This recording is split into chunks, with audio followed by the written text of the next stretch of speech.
Good morning, Minister and colleagues. Greetings and welcome to members of the media. It is December, the middle of December, so thank you very much for honoring our invitation, as you always do, to attend the media briefings led by the Minister in the Presidency, responsible for electricity, Dr. Kgosientsho Ramokgopa, who's been giving us regular updates on the implementation of the Energy Action Plan. As usual, the Minister is joined by Mr. Kgosientsho from Eskom's Generation, as well as Ms. Stephanie Mukwena, also from Eskom. He's also joined by Mr. Silas Zimu, the Special Advisor to the Minister. I will not waste any more time, and I will invite the Minister to the podium to commence with the briefing. Before doing so, I'll just also urge members of the media who are following us virtually to participate by sending their questions, as per usual, to the GCIS Media Updates WhatsApp group. Thank you.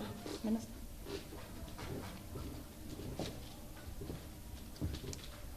Thank you very much, Tsakani, and good morning to members of the media, and also to extend my warm and sincere greetings to the viewers back at home. Just also to extend my appreciation once more at members of the media for making it possible for us to be able to communicate to the broader South African population, the households, major industries, businesses, and all interest groups, the performance against the Energy Action Plan that was unveiled by President Ramaphosa in July of 2022, whose primary aim is to ensure that we are able to liquidate the load shedding over a period of time. And just to also add on Tsakani, just to wish everyone a blessed festive season. So this is a media update that happens in the middle of December. And for us, this is a normal period because unlike many other people in the South African economy, we are still seized with the responsibility of ensuring that we keep the lights on. And we also use this period to do what we call opportunity maintenance, given the fact that some of your large your energy-intensive users will have taken a break, and therefore demand would have tapered down significantly. So we use this opportunity to do the actual work of ensuring that we are very aggressive in our maintenance program so that we are able to take full advantage of the fact that demand has slowed down. So just as a recap, so that there's a full appreciation of the Energy Action Plan and the performance against that Energy Action Plan, is that the Energy Action Plan really has got 5 outcomes. So the first outcome is about fixing Eskom, and by that we mean improving the energy availability factor, and by the energy availability factor I really mean 2 variables. The first one is to ensure that the rate of failure of this units is attended to, so the units become more reliable. They stay on load and are able to generate the megawatts. The second one is to ensure that we improve the efficiency of these units. So even if when they are on load, we are able to ensure that the degree to which they are producing these megawatts approximate their design capacity, so that we are able to get the full benefit of these units. Because the units being on load is one issue, the units performing at the levels that they are desired is a second consideration. So those are the 2 aspects that we are dealing with. And of course, during this period, we have seen an exceptionally good performance by these units. So outside the issues of reduced demand, we have seen that what we call the unplanned capacity loss factor. So it's a combination of the units being unreliable and the units not performing at the right levels, and that's what we refer to as the partial load losses. So the unit is on load, the car is moving, but it's not attaining the maximum speed that is designed for, that is capable of achieving. That then undermines, if you like, the performance of these units. And what we have seen during this period of December is that the system has been healthy. Now, the problem we have is that the system is healthy in periods. So what we want to achieve is to ensure that we maintain that consistency, that the system remains healthy. And when we articulate around the energy outlook, and of course by extension talking to the issues of load shedding, our message is credible. So I want to focus on that first outcome, and then I'll go to the other outcomes in a methodical fashion so that there's an appreciation of the work that we are doing. So on the issues around the performance of this unit. So if you look at the period from the week from the 11th of December and the week up to the 21st of December. So we are measuring, if you like, what we call capacity available. So capacity available simply means that this is what the units are generating, having taken into account the amount of failures and also the planned maintenance. The planned maintenance simply means that out of our own volition, we have taken out the units, we are going to fix them. So these units are not failing on their own. It's us taking them out to fix them. So once we have accounted for that, you have accounted for the partial load losses, then you are able to compute, arrive at what we call the capacity available. So let me share with you what those key dimensions are. So the first one is on the unplanned capacity loss factor. Again, just to repeat myself, when I talk about the unplanned capacity loss factor, I'm talking about the unreliability of the units. I'm talking about the units not reaching, if you like, their optimal performance, their design capacity, what we refer to as the partial load losses. So the intention is to bring those down, so we undermine the rate of failure of these units. We are able to bolster the performance of these units, and therefore you are able to get more megawatts on the grid to service what is the demand. The higher the number, the greater the crisis that is facing us. So it simply means that the system is unhealthy. What are the numbers that we have been experiencing over the past 14 days? So essentially the average is about 12,245 megawatts. So it means that over that period there's 12,245 megawatts of units that have either failed or they are not giving us the amount of megawatts that we want, and therefore we are losing those 12,000 megawatts on the capacity available. But it's important that we are able to juxtapose this with what has been the trend, because a number can be a number, it must be relative to something. When you look at our winter outlook, when we did the projections, when we came and generated the scenarios, the worst case scenarios during our winter period was saying that this number, if it hits 18,000 megawatts plus, we are going to hit the levels of load shedding that have not been seen before. I mean, going beyond stage 6. So that's what we had said.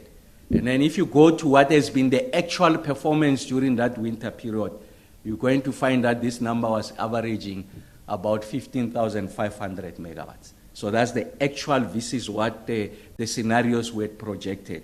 So now I'm standing before you and I'm saying that number is at 12,200 megawatts. So the system is better off, is healthier by about 3,000 megawatts. So that's the performance of the system, before I get to account on the issues on the demand side. So I think it's important that we have that appreciation. And it's particularly telling that on the 18th of December, for the first time in a long time, the amount of losses have gone below 11,000 megawatts. And thanks to Mr. Ngumalo and the exceptional team of engineers at the various power stations, they have illustrated to us that it is possible for us to come under 11,000 megawatts, although we didn't sustain it. And that's the point I'm making. The point is to sustain it. So you don't want to do that on just moments, but you want to be consistent in that. But this is a psychological barrier. We have gone below 11,000 megawatts. So we are confident about our ability to get to that level. So the point is to ensure that who are able to sustain it. So the message I'm conveying to the country is that the system is healthier. If you use that measure of the rate of failure and the partial load losses, which is an important dimension of the work that we are doing. And then the other area of interest is that it is important that during this period of low demand, that we are able to take this opportunity to ensure that we accelerate maintenance. So what has been our experience? Our experience is that when the units have gone out on planned maintenance, when they return on average, they continue to perform, they remain on load. So it simply means that the maintenance regime and the discipline that has been introduced by Mr. Nxumalo and the team is beginning to yield fruit. So we are going to benefit exceptionally well as a country for us to continue on this path of planned maintenance. But planned maintenance has got its own downside. So when you do planned maintenance, it simply means that I'm removing the units off the grid, so I'm lessening my ability to generate the megawatts.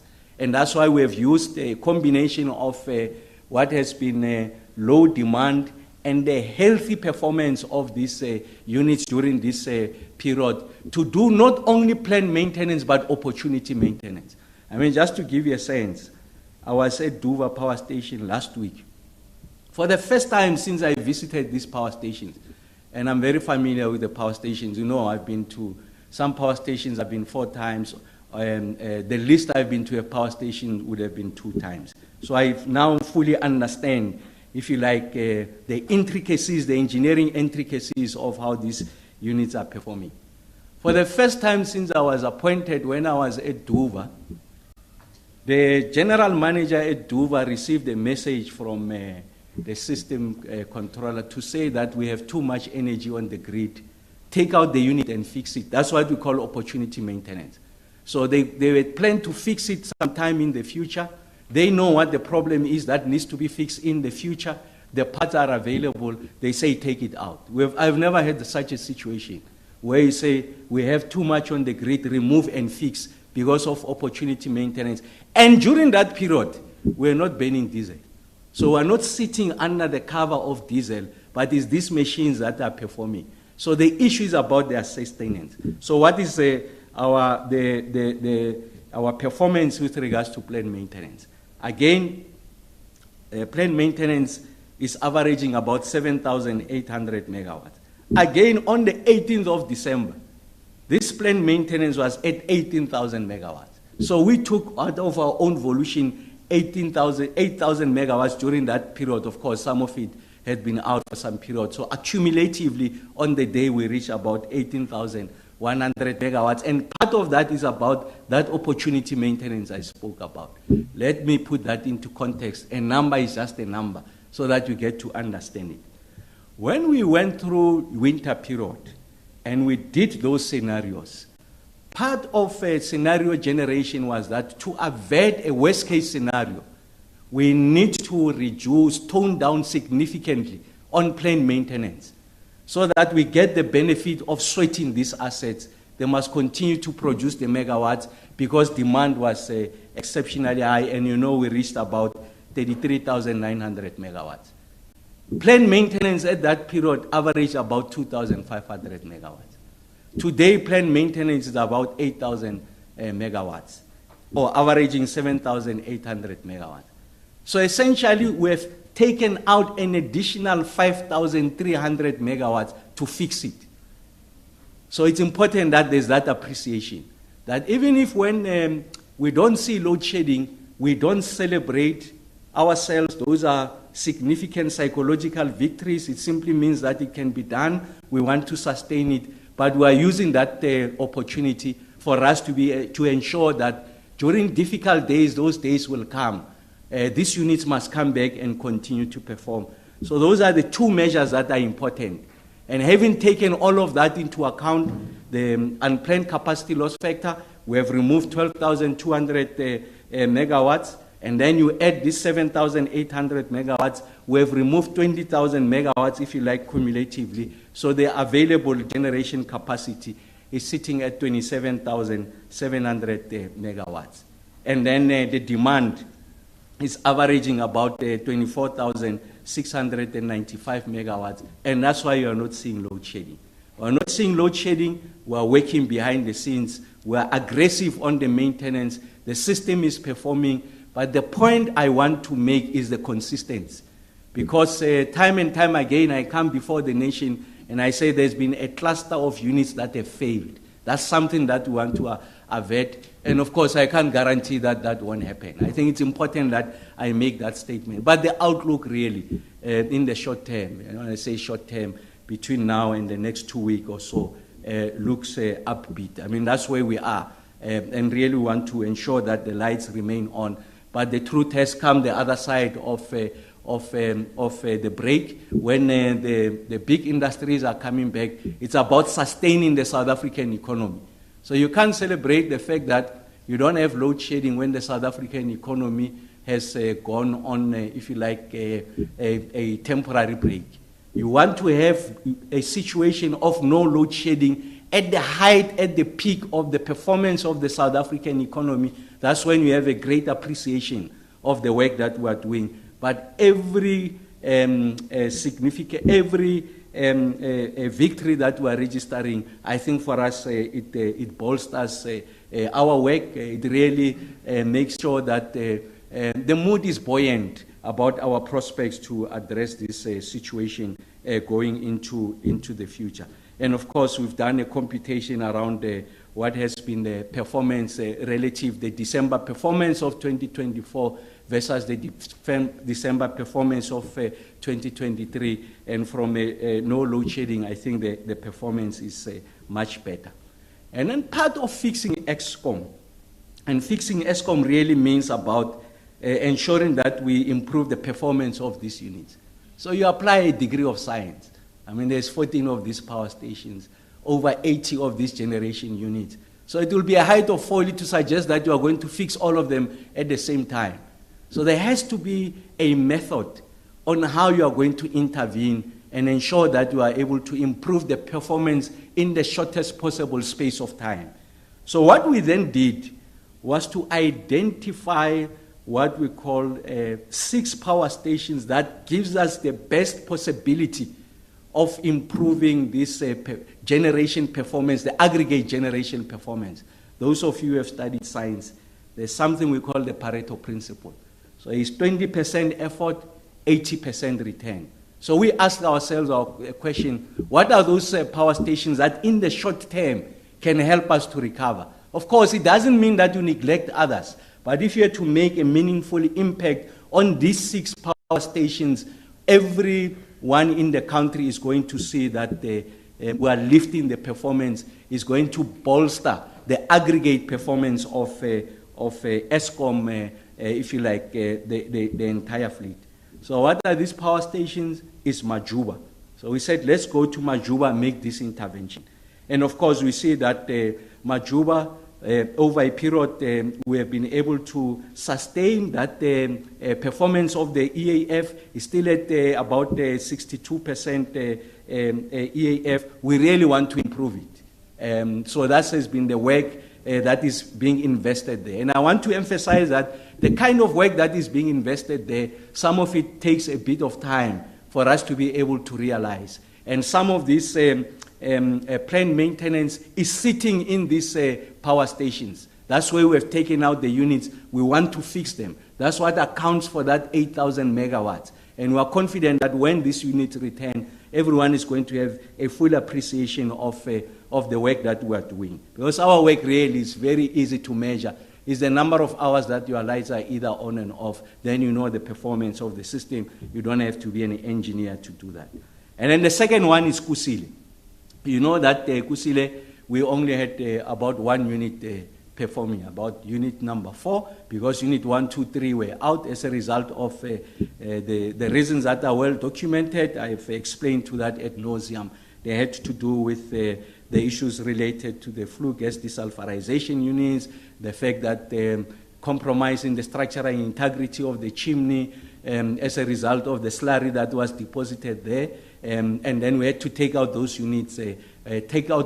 So we lost the ability to generate, if you like, 2,400 megawatts, because each unit packs 800 megawatts. 8 times 3 is 2,400 megawatts. We didn't have that. And thanks to the work that the generation team has done, came with an engineer solution, and of course we needed the approval of the authorities from an environmental point of view to bypass the original design, to do the temporary stacks so that we can retain these 2,400 megawatts. These 2,400 megawatts are now back, and that's why you can see that we have improved Kusile from what was about 15% EAF, and now we're sitting at about 70% EAF. Exceptional improvement, and that gets to be accounted for in the improvement that we're seeing. And of course, we are still on track towards the end of the year, early January, for us to be able to fire Unit 5 of Kusile. And that's kudos to the work that Mr. Ngumalo and the team has done. And then there's Duva. Duva was one of the shining lights during our winter period. I had visited Duva there, first to thank the management team, to thank the unions, to thank the men and women at Duva Power Station for making sure that this station performs. It was one of our best performing power stations during winter, and that's why we didn't see elevated levels of load shedding. And as Mr. Ngumalo was saying tongue-in-cheek the other day when we were talking to Lawrence, the general manager, I think we celebrated early, almost like dropped the ball, and you see that we have plummeted.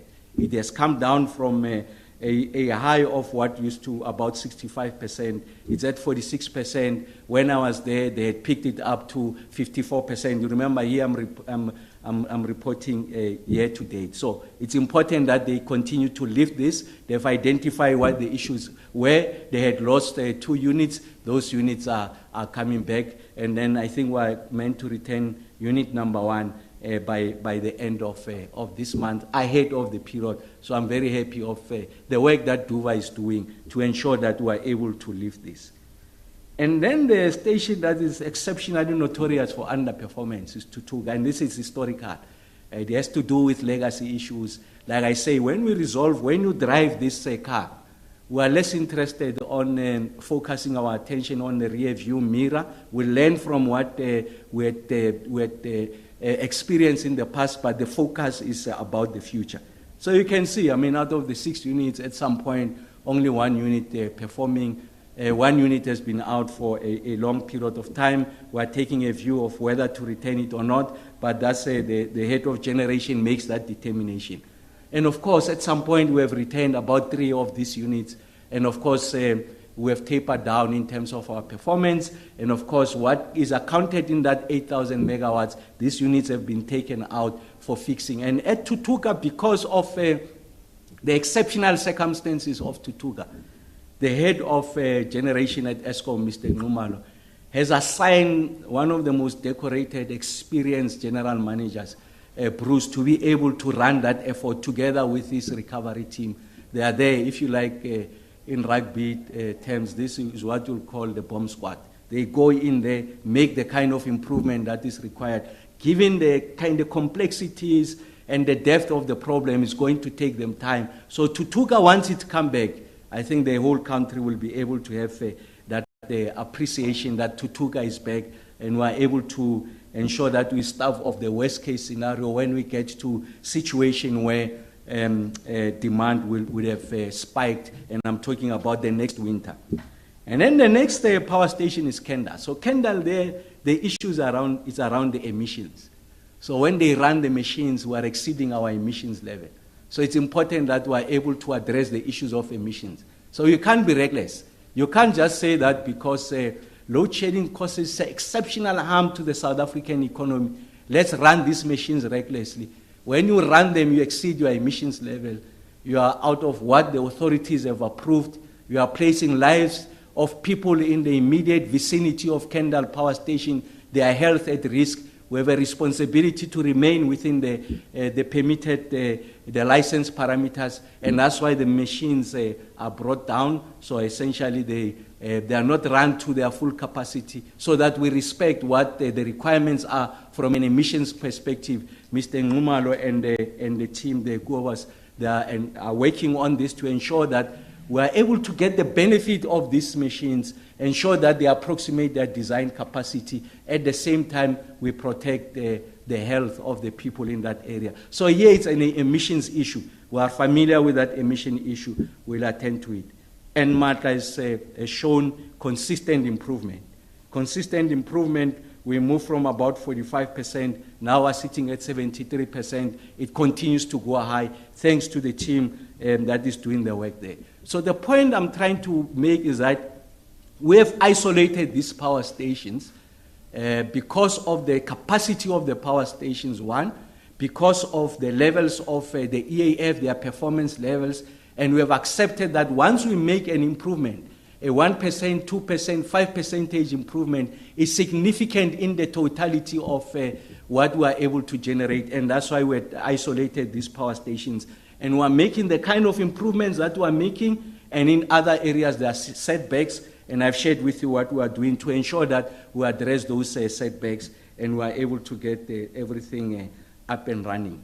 And like I said, because we are at the end of the calendar year, I think it's important that from a point of view of fixing ESCOM, there has to be a full appreciation, a full account, if you like, a balance sheet of what has been our experiences. There has been low lights, moments not to celebrate. So essentially is that the EAF year to date is about 55.4%. That's the EAF against what was a target of about 60%. But it's important that there's a context to that.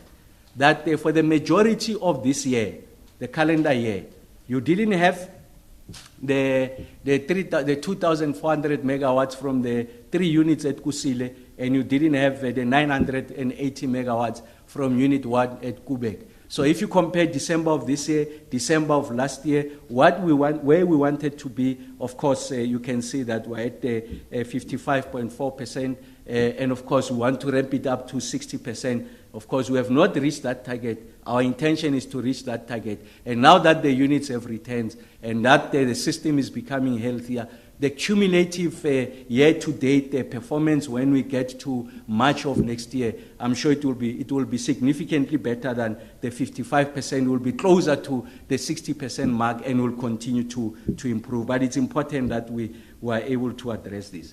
And then, of course, the unreliability of the fleet continues to be the albatross. The point I'm making. So now I'm saying that exceptional healthy performance, and then a day later, few hours later, you have a cluster of units failing. It just undermines the credibility of our messaging, but also our ability to plan as ESCOM, but also as the economy. So it's important that you are able to improve on the reliability of this unit, and that's why planned maintenance is important. That's why we are so aggressive in that planned maintenance. And of course, I did lament the fact that we're 6 months late in retaining 5 months late in retaining Unit 1 of Kusile. That has not covered us in glory. If anything, undermines our ability to plan, and thanks to the head of generation, now we have gone to the root causes of what was the reason why there's been what we call outage slip. Simply means that we have failed to meet your commitment to retain the unit on this day, and in this instance, Unit 1, it was delayed by 4 months. That's unacceptable, and we don't anticipate that to be happening now on Unit 2. We'll take those lessons, export them into Unit 2, and ensure that we address that situation. And now we have a general manager there at Unit 2 who's going to now spearhead this effort. The country can't rely on maintaining the lights on by continuing to burn diesel.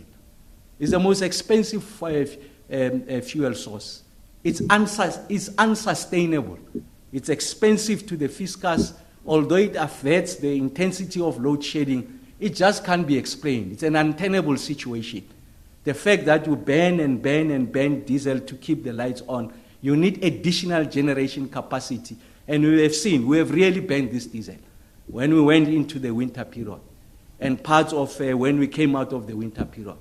And I'm happy that because of the performance of these units, we are barely burning diesel.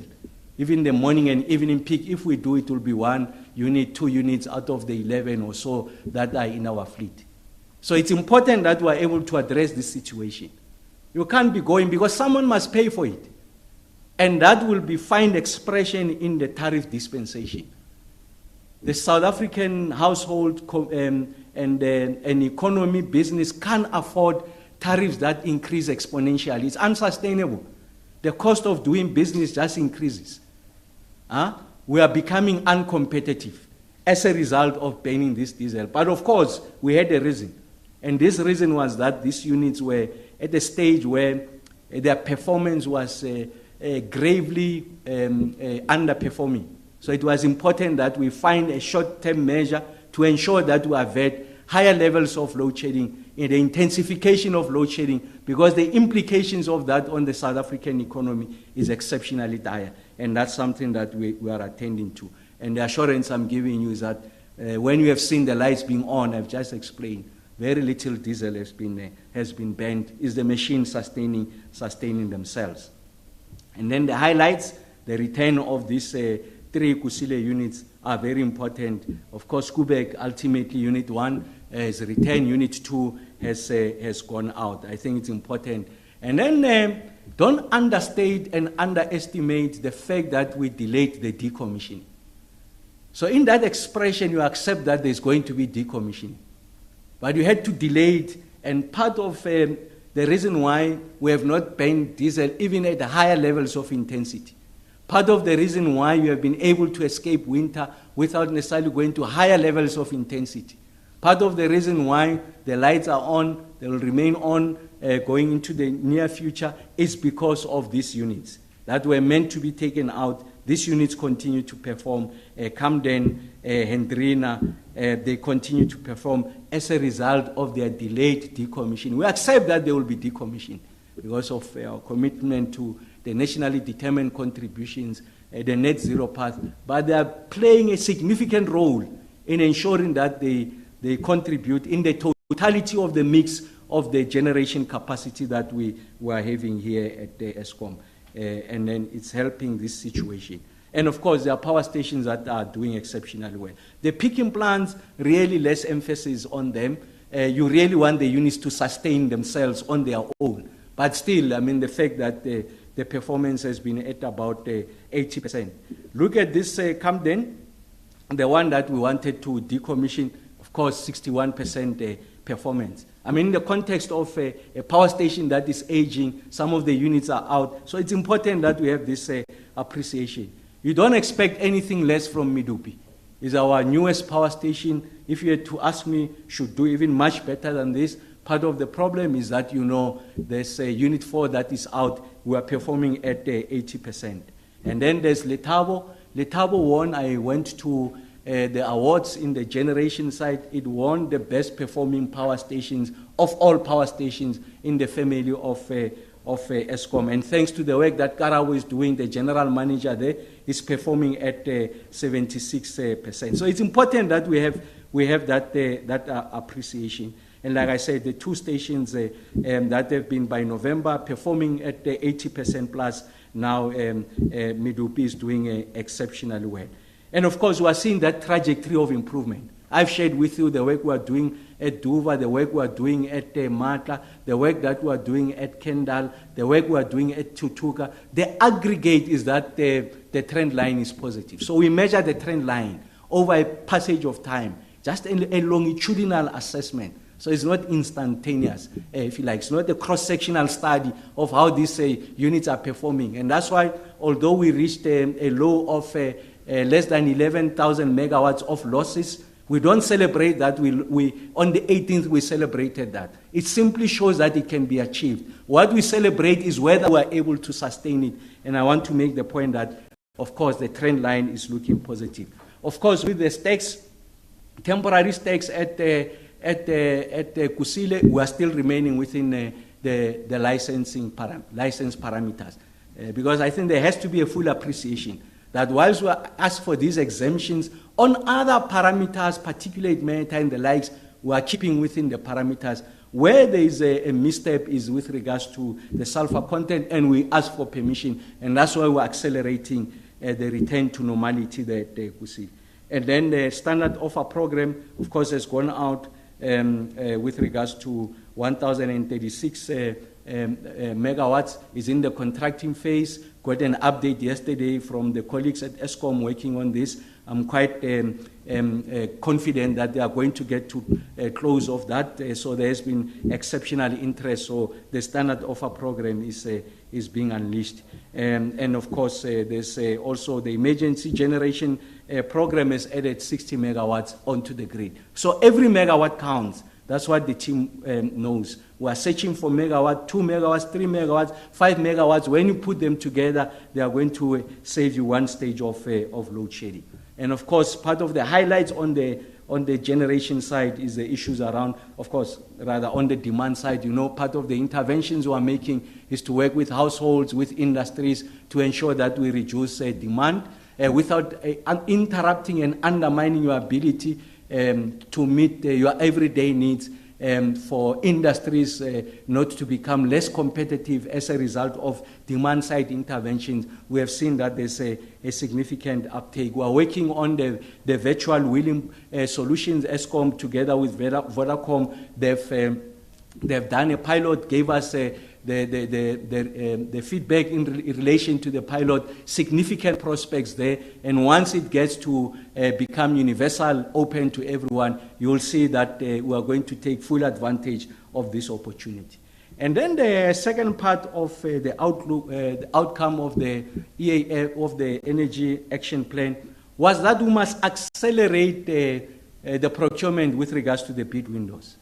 One of the issues, we were meant to go bid windows number 7 about 2 months ago, 3 months ago. It's finally out, and I'm sure a lot of people have seen that. It's important that you understand the timelines, that although you've gone out on a transparent, competitive procurement process of additional renewable energy generation capacity, in this instance, we're talking 5,000 megawatts made out of 3,200 megawatts of wind and 1,800 megawatts of PV. Although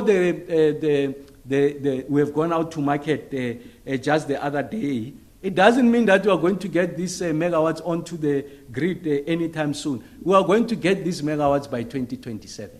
There has to be that appreciation. And that's why the story of Camden, the delayed decommission. It's important because you are accounting for the fact that to get to a financial close, construction, and get these megawatts onto the grid, it takes you that amount of time. And what is this period? So the anticipation is that by April of next year, the bid is going to close. So people, when they come back, others who are more serious have been working, will be working during the festive season to respond to the request for proposals. Will only get to the state of the preferred bidder status by end of July next year. You are going to get to commercial close by January of 2025. The expected financial close is about February of 2025. You get to construction 2 years later. That's when you get this megawatt. So that's not the panacea of resolving an urgent and immediate problem. It's a solution on ensuring energy security and the mix in the South African energy calculus. So it's important that we have that appreciation. So outcome number 3, you can see now we have gone out on that procurement process. Again, on outcome number 5, in relation to the reforms, I'm sure you know for the record, the transmission company, National Transmission Company of South Africa, got those 3 licenses: transmission, import, export, and trading. The board is being put in place, so we're marching on. And then we are addressing the issues on the transmission side. On the financing, I did come back to you to say that it's important that gets urgent attention, and that 1 or 2 issues Cabinet says we must fix. We'll go back. I'm confident that we should be in a position to be able to go onto the market. Outcome number 4 was about accelerating the rollout of PV by both households and industry. You know that between July of last year and this year, we have increased that by 2,000 megawatts plus, almost grew 100% from 2,000 megawatts the last year to 4,400 megawatts this year. So there's exceptional and insatiable appetite by both industry and household to go that route, of course supported by National Treasury incentives. There's a conversation we think ought to be had, the extension of those incentives to be multi-year, the expansion of the scope of those incentives to possibly include inverters and batteries, because those are the biggest cost component. And I think if we're to address that, there's going to be an accelerated uptake, in fact, significantly bigger than what we have experienced, and we can rival what Vietnam had experienced over a period of 12 months. They were able to add 8,000 megawatts on the grid as a result of the type of incentives that we're envisaging going into the future. And the last one is around outcome number 2, ensuring that there's greater levels of participation by private sector. You know, we've removed the licensing requirement on the embedded, on the generation side. You don't have to be licensed by NERSA. You simply get to notify NERSA about your actions. And then we've seen that the work that has been done by ESCOM and the South African Wind Energy Association suggests that there's about 66 gigawatts of a renewable energy project at various stages of the project life cycle. What that communicates is that insatiable appetite I'm talking about. It communicates the power of the reforms, that they've got the desired effect. It doesn't follow that all of it will come to financial close, but it's important that we have that appreciation. The resolution on the transmission is going to help the onboarding of renewables. The issues around the licensing, permitting, the regulatory issues from the EIA water use license, you know that we've introduced interventions that truncates that period. And once you get the status of a SIP, a strategic integrated project, we're able to truncate that.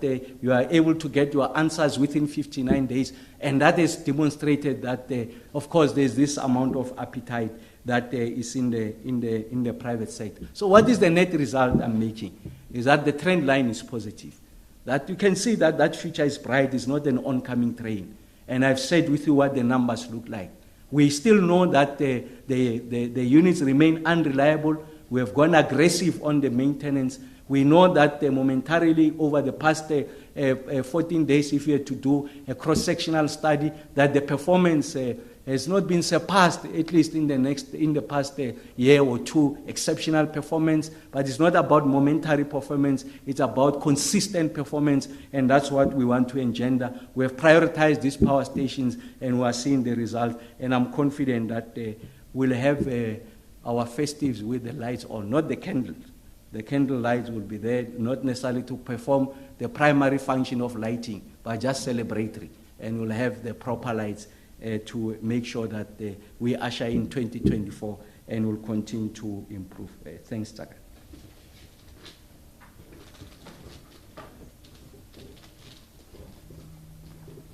Minister Ramokgopa, thank you very much.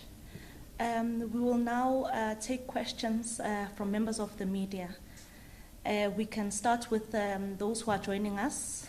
We'll start with questions that are in the room, and then we will go to Takalani and Batabile for questions that have been sent online. Are there any questions? Yes, there are questions. We'll start in the room. Are there any questions in the room? By a show of hands, please introduce your name and your media house. Good morning, Umelo from SABC. Minister, I just wanted to know what the current reprieve that we're experiencing now, do you by any chance know when we'll have no shading or when it will start delivering this time ahead? Thank you. Do we have any more questions in the room?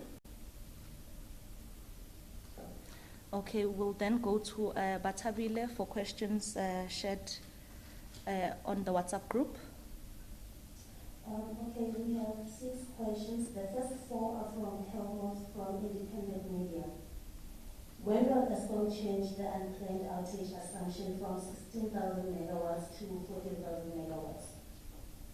The second question is, When was the last time ESCOM achieved a planned outage factor of 17.81%? Sorry. The third question is, when will we get imports above 1,000 megawatts, as we have gone from 954 megawatts in August to 808 megawatts in September to only 786 megawatts in October? The last question from Helmos is, what is the split between road and rail for coal deliveries at Matimba? Thank you, Batabile. Before we proceed to other questions, can you please repeat question 2, 3, and 3 for us, please, which are from Helmo? Okay. Question 2 is, when was the last time ESCOM achieved a planned outage factor of 17.81%? Okay, and question number 3 is, when will we get imports above 1,000 megawatts, as we have gone from 954 megawatts in August to 808 megawatts in September to only 786 megawatts in October? okay. Do we have any more questions online? Yes, we do. We have 2 more from Ndando from Bloomberg. Sorry. Okay. Yes. Are you on a track to meet your March energy availability targets? What ESCOM not meet that goal? What would make ESCOM not meet that goal, and what would make things easier? The second one from Ndando is, how much less diesel is being burned compared to last year this time? Thank you very much, Batabile. Are there no more questions? Okay, and no more questions in the room as well. We'll start with Mr. Ngumalo, who will then be followed by the Minister. Thank you.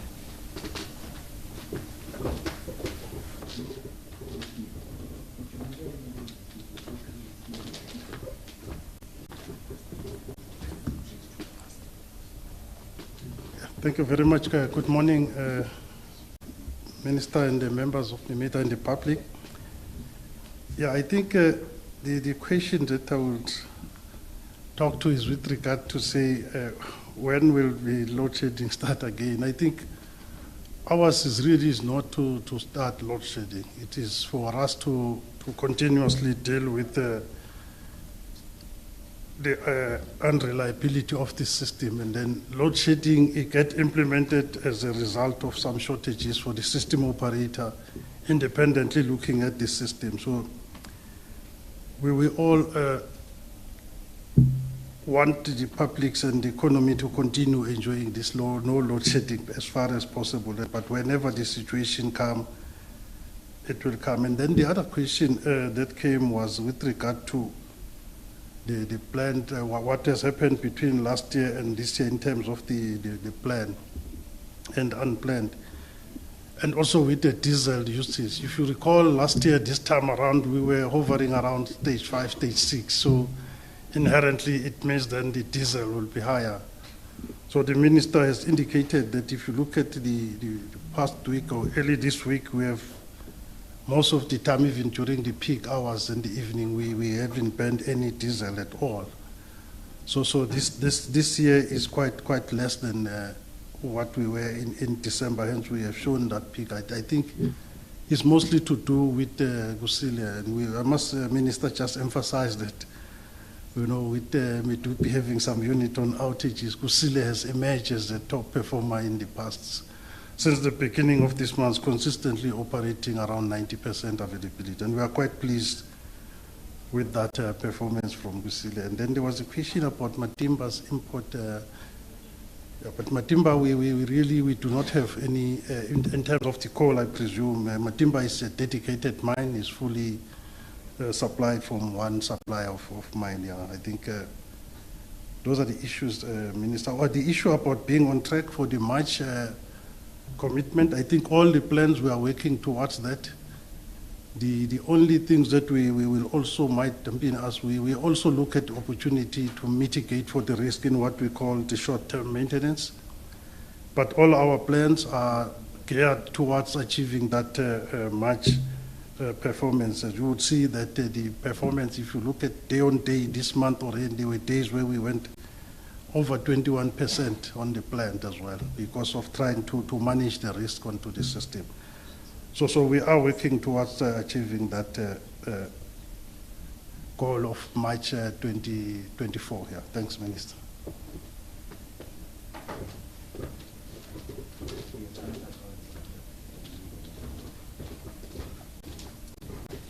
Thank you very much, Mr. Ngumalo. Mr. Ngumalo has covered all of the questions that have been asked in our first round. We'll go to our second and last round of questions. Again, we'll start with any follow-up questions in the room, and then we'll go to Batabile again for questions that have been shared on the WhatsApp group. Do we have follow-up questions in the room? Batabile, can you take us through the questions sent on WhatsApp? Okay, we have two more questions from Jimmy Erasmus representing Business Day. What is the average length of the planned maintenance outages that are being carried out, and by when will the maintenance backlog be resolved to enable ESCOM to start scaling back on maintenance? Another question is, sorry if I missed this, but can we get an update on Kusile Unit 5? Thank you very much, Batabile. So that marks our last round of questions. So just to repeat that question, you said it's from Denine Erasmus, Business Day. She's asking what is the average length of planned maintenance outages that are being carried out and by when will the maintenance backlog be resolved to enable ESCOM to start scaling back on maintenance. So we'll start again there with Mr. Ngumalo, and then we'll give Minister Ramokgopa an opportunity to just close the media briefing. Thanks.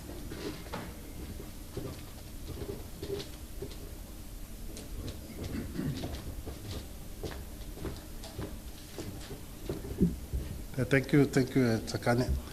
I think maybe let me explain the issue of maintenance, how it's done on the system, because it's not that there will be a point where we're saying now maintenance stop. You know, the system maintenance is done based on what we call life of plant plan. So if the plant is 50 years, you know, so it means so long as this plant is running, we do different maintenance at different intervals. First of the plan is what we call general overhauls, which are normally determined by our turbines plant. It normally will happen on our bigger plants.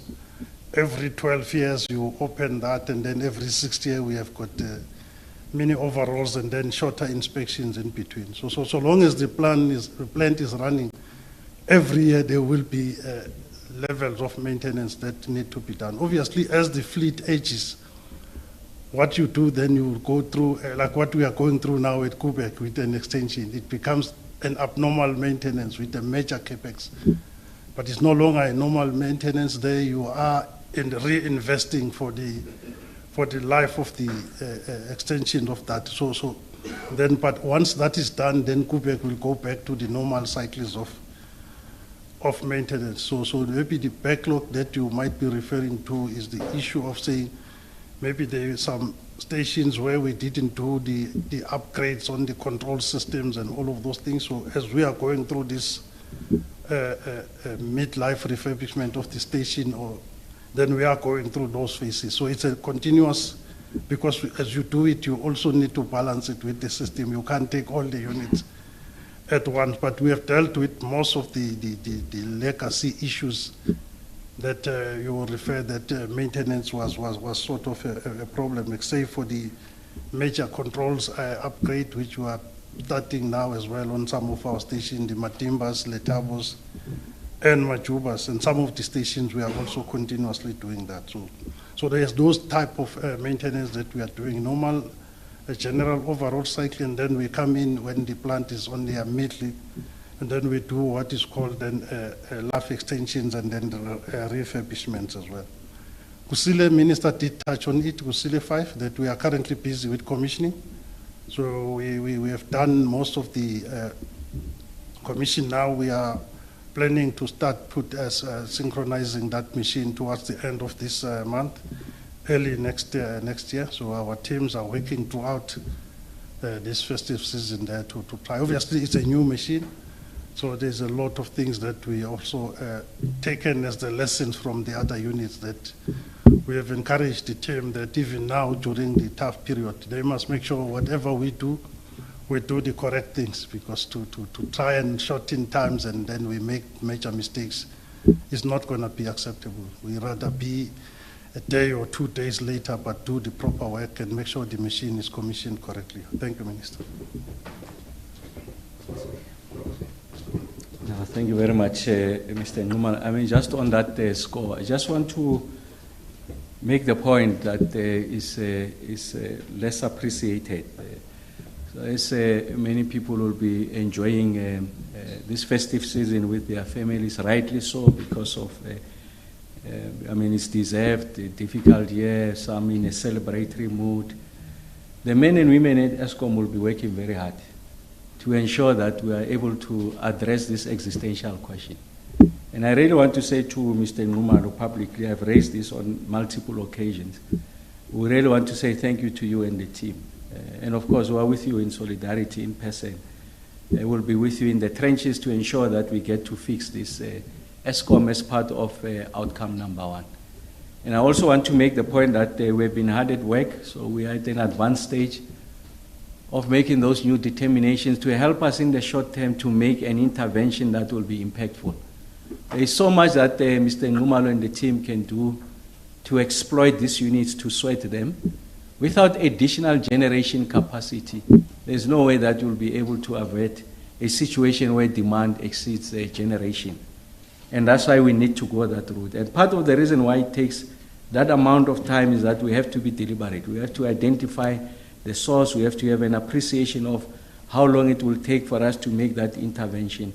And we have reached that stage where we are confident about these solutions that they were propagating, that they are going to help us to resolve this situation going into the future.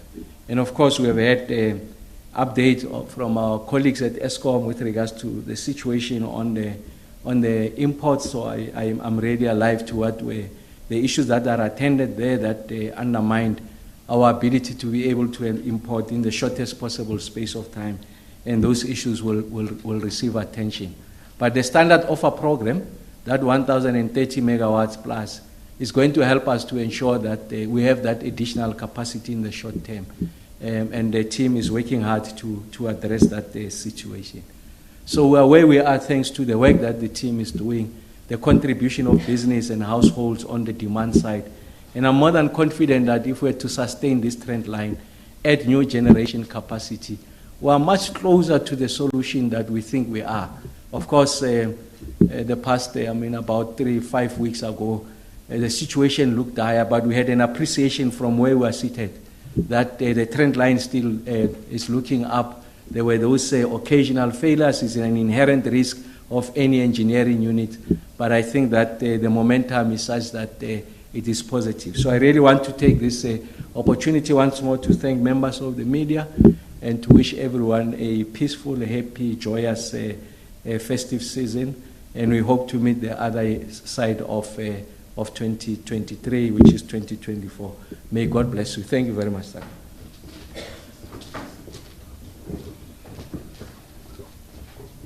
Thank you very much, Minister. This brings us to the end of this media briefing, which is the last media briefing for this year.